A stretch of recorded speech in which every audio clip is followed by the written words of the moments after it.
در ولایت سوخت ارچش سال نو گذاشته نمی شود. تجلیل سال نو با اشتراک زیاد اهالی قطعا منع کرده شده است. در این باره از مرکز نظارت دولتی سانیتاری اپیدمیولوژی ولایت سوخت خبر دادند تنها در دایره اویله با اشتراک اعضای خانواده تجلیل سال نو اجازه داده می شود، ولی آن هم با اجرای طلبات بهداشتی صورت می گیرد. در حالت رعایت نکردن قرار سرطبیب دولتی سانیتاری ولایت سوخت چاره‌های ضروری اندیشیده شده به جوابگیری ماموری کشیده می شوند.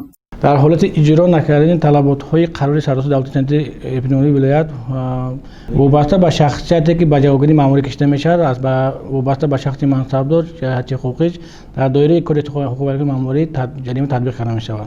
از مرکز نظارت دولتی سانیتاری اپیدمیولوژی ولایت سوخت خبر دادند که بنابر جلوه‌گیری از خروج بیماری سرایت کووید 19 تجلیل همه گونه چاره‌بینی‌های عمومی سال نو از جمله تشکیل ارچه سال نو، چاره‌بینی‌های فرهنگی عمومی، نشست‌های جشنی و شب نشینی‌ها در اساس قرار ستاد جمهوری اوید به پیشگیری از پنجشنبه کرونا ویروس قطعاً منع کرده است. برخی از ساکنان ولایت جانبدار قرارند چون که با این راه می‌توانند از کرونا ویروس پیشگیری نمایند. خوب است مثال مردم حاضر کرونا ویروس که های ممکن نیست مثال جمع شویم خوب است.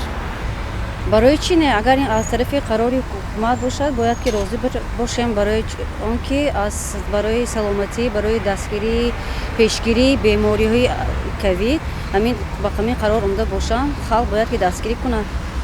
حاضر کرونا ویروس راسپلیسترین شده نش ممکن. یعنی شما راضی هستید؟ راضی هستم. اندیشه من مثبت است برای آنکه برای پیشگیری این کرونا ویروس سال نو قید کردن ممنوع کرده شده است. من راضی.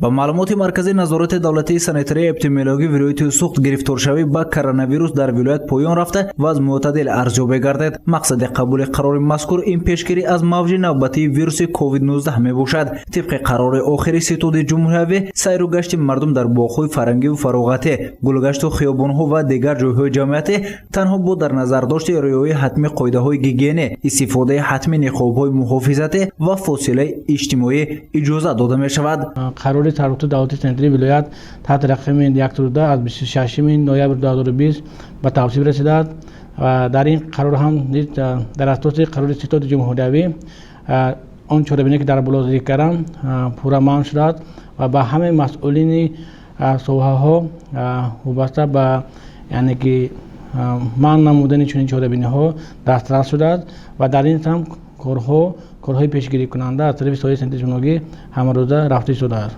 مردم ولایت سوخت اکنون سال نو 2021 را در دایره اویله تجلیل می نماید. گزارش سید مختار سید انور، نعیم جان ایوب و نسیم جان رحیموف برای برنامه اطلاعاتی خبر.